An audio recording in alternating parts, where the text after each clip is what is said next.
Hi students, study social science for standard 7th.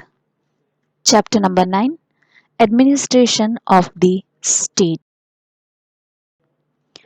We have already learned that administration of our country functions at three levels: local level, state level, and central level. In the previous year, we have learned about the working of local self-government institutions. In this chapter, we shall learn about how the administration functions at the state level in a democracy. So last year, children, you have learned about the three-tier Panchayati Raj system. In that, we have learned about the Jilla Parishad, that is on the district level, Panchayati Sammatis, that is the block level, and the Gram Panchayats, that is the village level. This three tier is included in the local self government. So, this you have learned last year. Today, we are going to learn about the state government. Let us see what functions are done by the state government. What are the roles of ministers and the members of legislative assembly, that is MLA? How do people put forward their questions and ideas to the government? How do they ask for the fulfillment of their demands? To understand more about these questions, we shall take the examples from the medical field. Here is the picture, children, that will give you a clear instruction, clear idea. You can see, according to the newspaper on TV, 10 people have died in Surat due to cholera. So, it is a very major issue in Surat.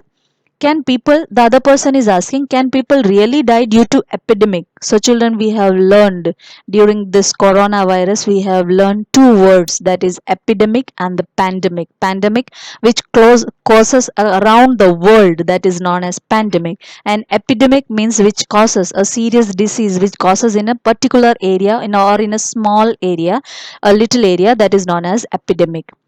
So the other person is telling, the patient is telling, how would I know? The only thing that I care about is that I am not infected by this.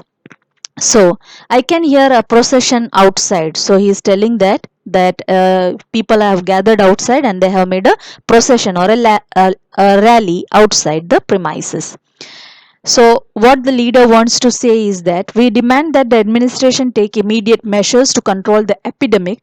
They should pay attention to maintain cleanliness and take steps to stop the epidemic from spreading. So, you can see here the person with the red color shirt, and he is standing in front of the mic. He is the leader of that procession, and he is telling that we should demand the administration that they should take an immediate measurement to control the epidemic so that more people should not get in contact with this. Maybe it's because people are complaining against the cholera epidemic. So people are now worried, people are now more worried about the thing happening in Surat. So they want a leader, they want somebody as a representative to speak to the government.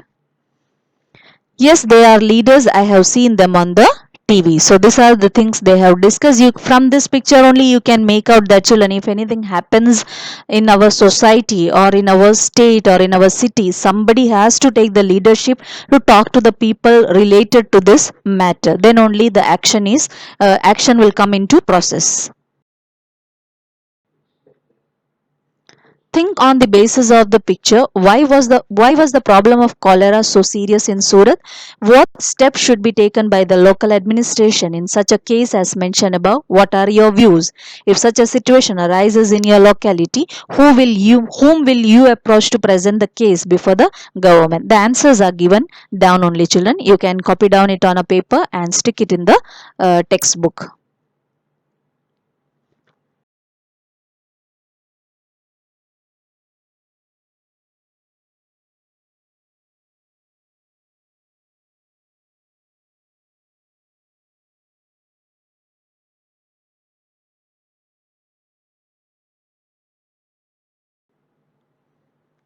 You have read about the incident of the cholera epidemic. You might have observed leaders of your area presenting health issues to the local health officials. The district collector, as I told you in the earlier lesson, children, we have DM and SDM, that is district collector and the sub district collector or magistrate, you can call it, or other officials. But have you seen the member of legislative, that is MLA of your area? Have you heard about the legislative assembly? In the last lesson, in the previous lesson, I have taught you children, a state have a state can be either a bicameral or unicameral, and Gujarat comes in a unicameral because it has only legislative assembly.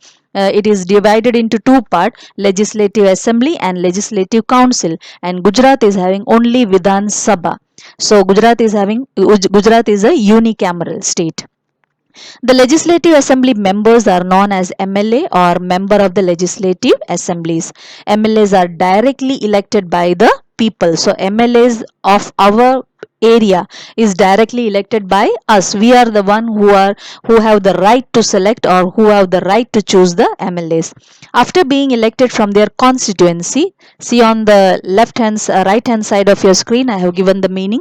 They become the MLAs and form the government. Thus, we can conclude that MLAs are the representatives of the people. So, children, let us understand what is constituency. The villages, cities, and towns which comes under Junagadh district. I'm not talking about this is only an example, children. I'm talking about each and every district in Gujarat. Each and every district in Gujarat, when combined together, is known as a constituency. So when it has to become a constituency, it becomes the villages, cities, and the town, the people, those who are living in all these three places, when they are combined together, they are made as a constituency. Now, who is representative, children? A person chosen or appointed to act or speak for another or others, they are known as the representative. For example, I can tell you, in a school, a very good example I can tell you, in the school, we you are choosing the monitors of your class, isn't it? And they are the representative, they are working as a representative for you, because if you have any kind of problem, they have the right to come and talk to the teachers related to that problem, and then the problem is solved. So the teacher as well as the student have they are working as a representative for both, for the teacher as well as for the student. So if any message the teacher has to give to the students, they can tell the leaders, the monitors of the class, and they can give it to the students also. So this way, the monitor of your class is the representative between you and the teacher. Now, who is the MLA of Junagadh? So at present, children, the MLA of Junagadh is Shri Bhikhabhai Joshi, and he is the candidate of INC, that is Indian National Congress. And the district collector or the magistrate of Junagadh is Dr. Saurabh Pardi, IAS.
After elections, the governor appoints the chief minister and the council of ministers who will be collectively responsible for the administration of the state and the functioning of the various ministries.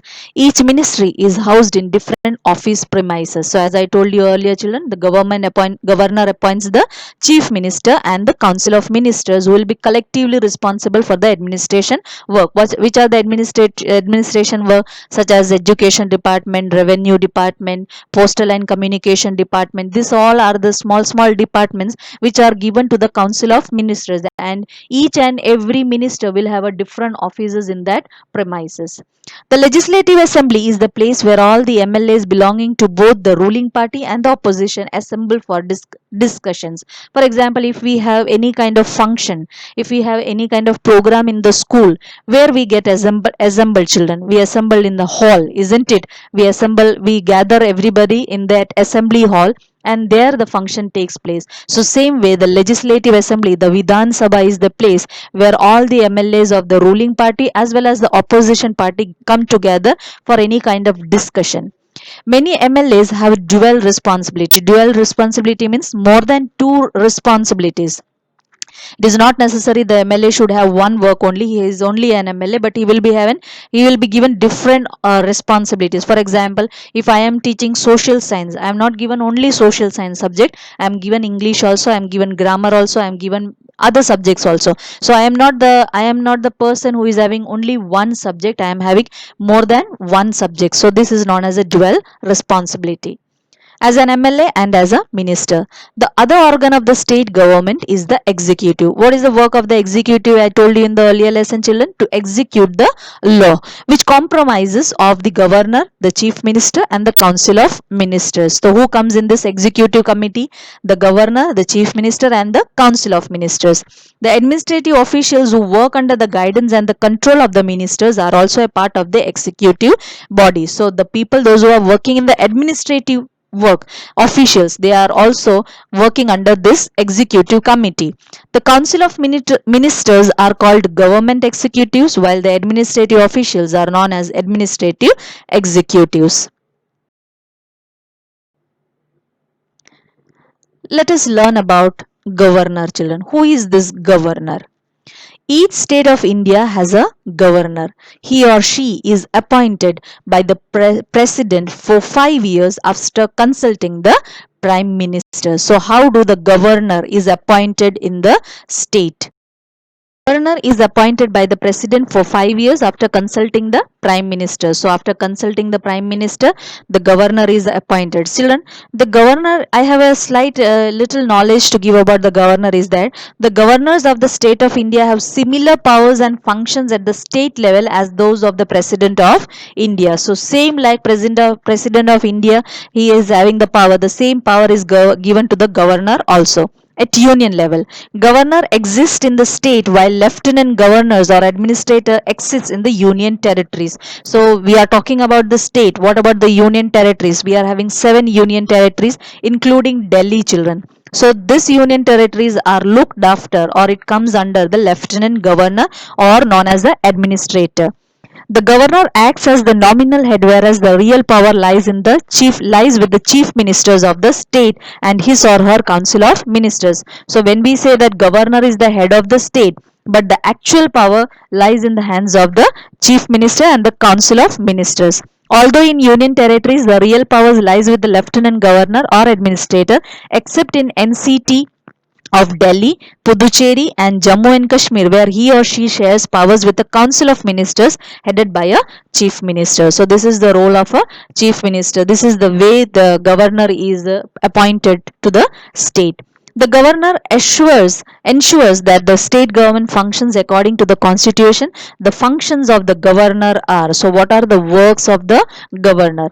Invites the leaders of the majority party to form the government. So earlier slide I told you who is the ruling party, the one who is having getting majority of seats. They are the ruling party, and the governor invites them to form the government. Administers the oath of loyalty to the constituency and of secrecy. So if you have seen in the TV, children, many of time the chief ministers and the ministers, they are taking swearing in ceremony where they are taking an oath that they will remain loyal to the constituency. Calls the legislative assembly in session and also announces its adjournment. So when he calls the legislative assembly, on the spot he can have to do the right to break or to take the intention of resuming it later on. The third thing is, every bill passed by the state legislature has to receive the governor's assent. So it has to be signed by the governor. So it has to be approved by the governor. Otherwise, it will not be sanctioned. As I told you in the earlier slides, children, what is bill? The bill like Pradhan Mantri Yojana is there, GST is there, the Kashmir Act, which is, these are all the all kinds of bill. So it has to be signed by the governor. However, money bill requires his prior approval. So anything regarding to the grant or anything regarding to the money, it has to be asked before, prior. It has to be asked to the governor, then only it has to be passed. A bill undergoes three readings. As I told you in the earlier, children, a bill goes three times. It goes to the legislative assembly, then to the ruling party, then to the opposition party, and then after it goes to the governor, and then if there is anything to be made a little bit change, they make it a changes in that, amendment in that, and then it becomes a law. If a bill is not signed by the governor and is sent back to the Vidhan Sabha with his suggestion, then the MLAs have to debate on his suggestion. So if any kind of bill is passed and they send it to the governor go through it, and if he has to amend means if he has to do any kind of changes, he will do little bits changes in that, and then again he will send to the Vidhan Sabha to again to debate or again to discuss on that particular matter. The revised means the changed bill, is sent back to the governor for his signature. So once he is signing on it, it becomes a authorized law. In an emergency, the governor can issue orders called ordinance. So if it is an emergency and there is no time to discuss with the ruling party or the opposition party, so the governor has the right to give an ordinance. For ordinance means, for example, night 12 o'clock, the government can order that from tomorrow onwards the lockdown begins and no one will come out from the house. So this is an emergency, children. So this kind of emergency, the governor has not to take anybody's permission. He can pass the ordinance at once.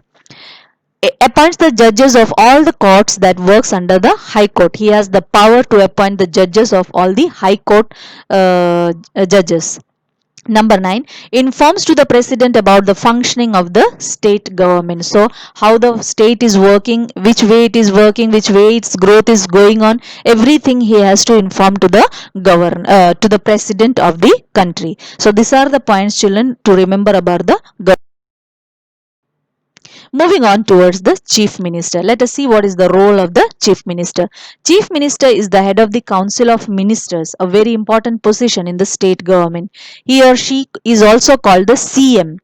The functions of the chief ministers are allotting various portfolios. Portfolios means different designations, post. As I told you, the revenue minister, the communication minister, the education ministers, these are the different posts given to the different ministers for the effective administration of the state. So he or she should be knowing that who will be good for which kind of post.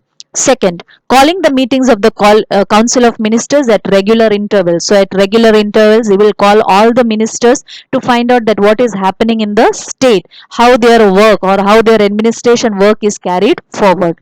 Number 3, supervising the work of every minister and guiding them. So he has also, for example, if you have seen our principal, she keeps on moving on the lobby to see which teacher is teaching or which class is sitting quietly or which class is making noise. For a round she comes to supervise, and she many a times she guides the children as well as the teachers also. So same way the CM also has that duty. Informing the governor about decisions taken by the council of ministers. So if council of ministers is taking any kind of decision, he has to inform to the governor. Forming a new council of ministers if necessary. So if he thinks that this person I have put in the education department and he is not well and good, or he is not fit for that particular department, he also has a right to form a new council of ministers. The council of ministers frames policies for allotted subjects or departments related to the state government and executes it. For example, talking about the education minister, The education minister, the education system, he can do any kind of changes in the education systems. For example, if you see, the girl child is given free educations. So this all kinds of policy is under the hands of the education minister. So he can do any policies, he can frame any policies regarding to his related to his subjects. It also introduces the bill in the legislative assembly. So if it is needed, if they count upon, okay, so by for the free education of the girls, so they need this much of fund has to be raised, because free books are given to the children, free bags are given, free computers are given. So for this money is required. So this thing they can ask the legislative assembly. The finance minister of the state introduces the budget in the legislative assembly. Now children, what is this budget? The budget means an estimate of income and expenditure for a set of period of time. So if anything, for example, if your house, if your daddy is earning 25,000 or 50,000, so he make a budget in the house, because he has to pay the electricity bill, the milk bill. So there are so many bills he has to cover up. So he sees that in that budget everything comes out, and whatever remaining money, either he put it as a saving or he can use it any other work. So this is a budget, and this work is done by the finance minister. He sees that how much amount has to be done, how much income has to be used or expenditure of the set of period, that means a full year, how much amount he could spend or how much income he can get. That is the work of a finance minister. What is the term of the office of the cabinet? How are the ministers responsible for their ministries? What will happen if a no confidence motion is passed against a minister or the entire council?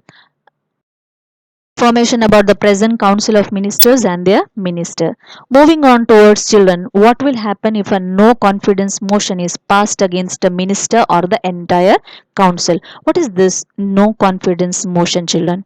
A motion of no confidence or a vote of no confidence or no confidence motion is a statement or vote about whether a person in a position of responsibility is no longer deemed fit to hold that position, perhaps because they are inadequate in some aspect, are failing to carry out obligation, or are making decisions that are other members feel detrimental. As a parliamentary motion, it demonstrates to the head of the state that the elected parliament no longer has a confidence in the appointed government. For example, if I told you BJP is getting 93 seats, and by chance if any of this MLAs in that particular area is not happy with any work and they resign from that post, they come out from the BJP, the number of seats will decrease. In that case, the Congress can go for a no confidence motion. That means they can say that they are not liable to make a government. In that case, Congress can take the support of their alliance friend or the alien parties, and they can take more seats and they also can become a ruling party. So this is known as a no confidence motion. When the ruling party's number of seat decreases due to any of the reason, the opposition party can go for the no confidence, they can go for the no confidence motion. So I hope this part is clear to you, children. The work to be done is divided between the state and the central government. So children, the state government functions at the state level and the union government functions at the union level. So as you know, our country is very huge. It cannot be administration cannot be done perfectly from the one place. So it is divided into state and the central government. There are 29 states in India. While each state has its own state government, there is only one union government at the center, with Delhi as the capital of India. There are also 7 union territories. As I told you earlier, children, the governor is the head of the state, while the union territories, 7 union territories, comes under the leadership of the lieutenant governor.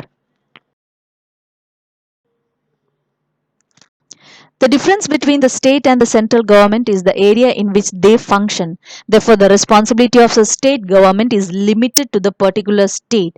For example, the work of the Gujarat state government is limited to its boundary, whereas the central government takes care of the entire nation. This I will give you more easily if I have to explain you. I will explain about the difference between the class and the school. Children, the class, if I am in the class, I have the responsibility of my class. But what about the principal? He or she has to look after the entire school. He or she has the responsibility of the entire school, while the teacher has the responsibility of one class. So this is the difference between the state government and the union government. The functions and powers of the state and central government are divided into three lists. Which are the three lists? The union list, state list, and concurrent list. Concurrent list means any thing that is taken on an emergency basis, that is known as a concurrent list. The subjects included in this list are mentioned in the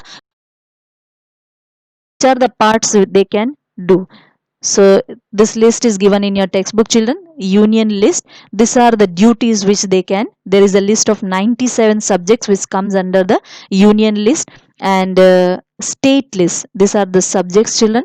These are given. They are entitled to the state government. There are 66 of them, and this comes under the state government. And concurrent list, which is I told you as early, emergency. In the case of emergency, it is taken, and there are 47 subjects under this list.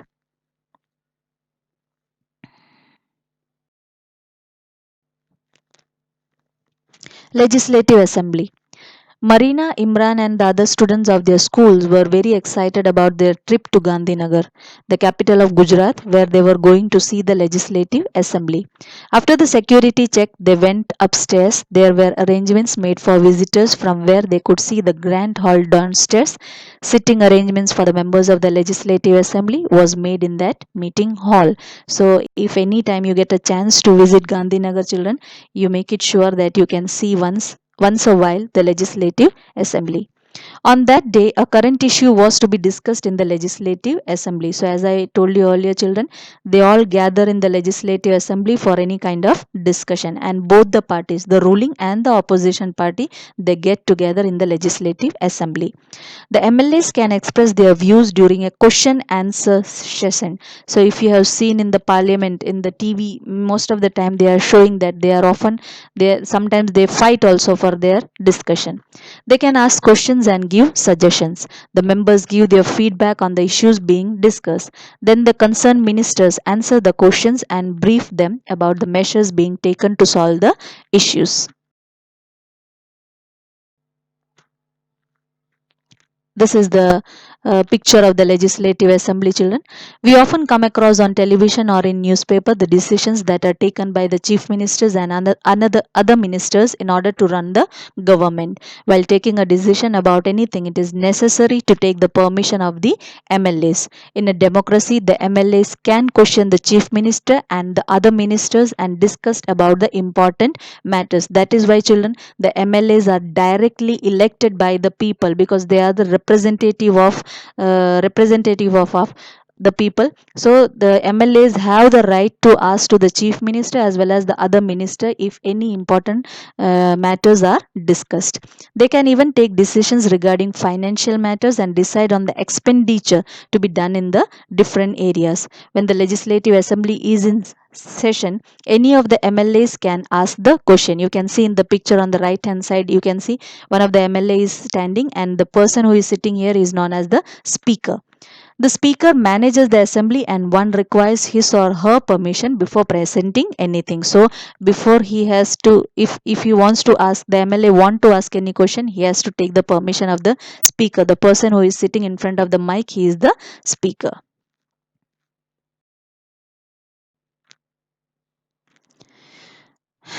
Think, if you become an MLA, what different types of work would you do? And this activity is a homework, children.